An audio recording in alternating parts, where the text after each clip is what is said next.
Il était une fois un roi qui avait près de son château une vaste forêt dans laquelle il y avait toutes sortes de gibier. Depuis ce temps-là, plus personne n'osait aller dans la forêt. Elle était là, dans le silence et la solitude les plus profonds. « Sire, je veux le tenter !» répondit le chasseur. « À mes risques et périls, j'ignore ce que c'est que la peur. » Mais après seulement quelques bonds, le chien se trouva au bord d'une profonde mare, sans pouvoir aller plus loin. Un bras nu jaillit hors de l'eau, le saisit et l'entraîna au fond. La porte s'ouvrit à grand-peine. Et le garçon s'y coinça le doigt.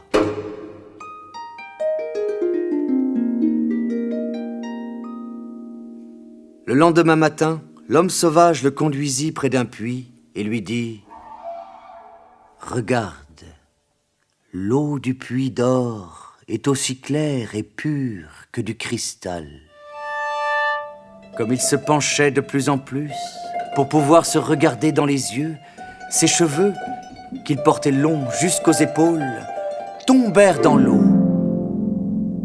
Il se releva en toute hâte, mais sa chevelure tout entière était déjà devenue dorée et brillait comme un soleil.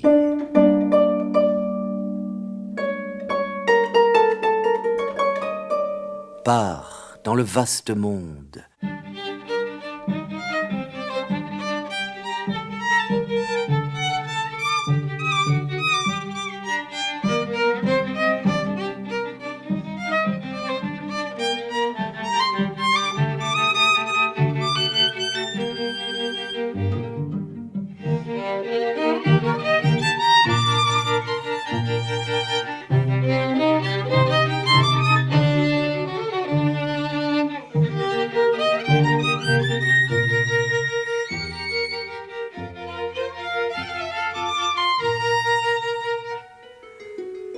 Si bien que celle-ci se leva pour voir ce que c'était. Elle vit alors le garçon et l'interpella.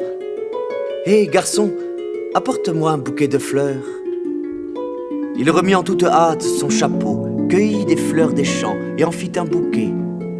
Comme il montait l'escalier, les fleurs à la main, il croisa le jardinier.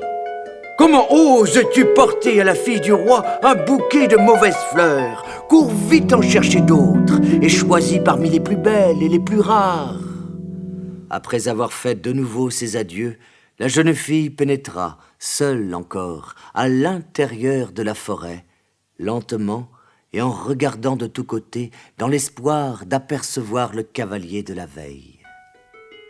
Il se dirigea avec elle vers la caverne du dragon. « Jette-moi cette jeune fille !» Avec son épée, trempée dans du sang d'aspic, il frappait comme un enragé sur le monstre qui, à chaque coup, poussait des cris épouvantables. Puis, au coucher du soleil, il revint tranquillement au château.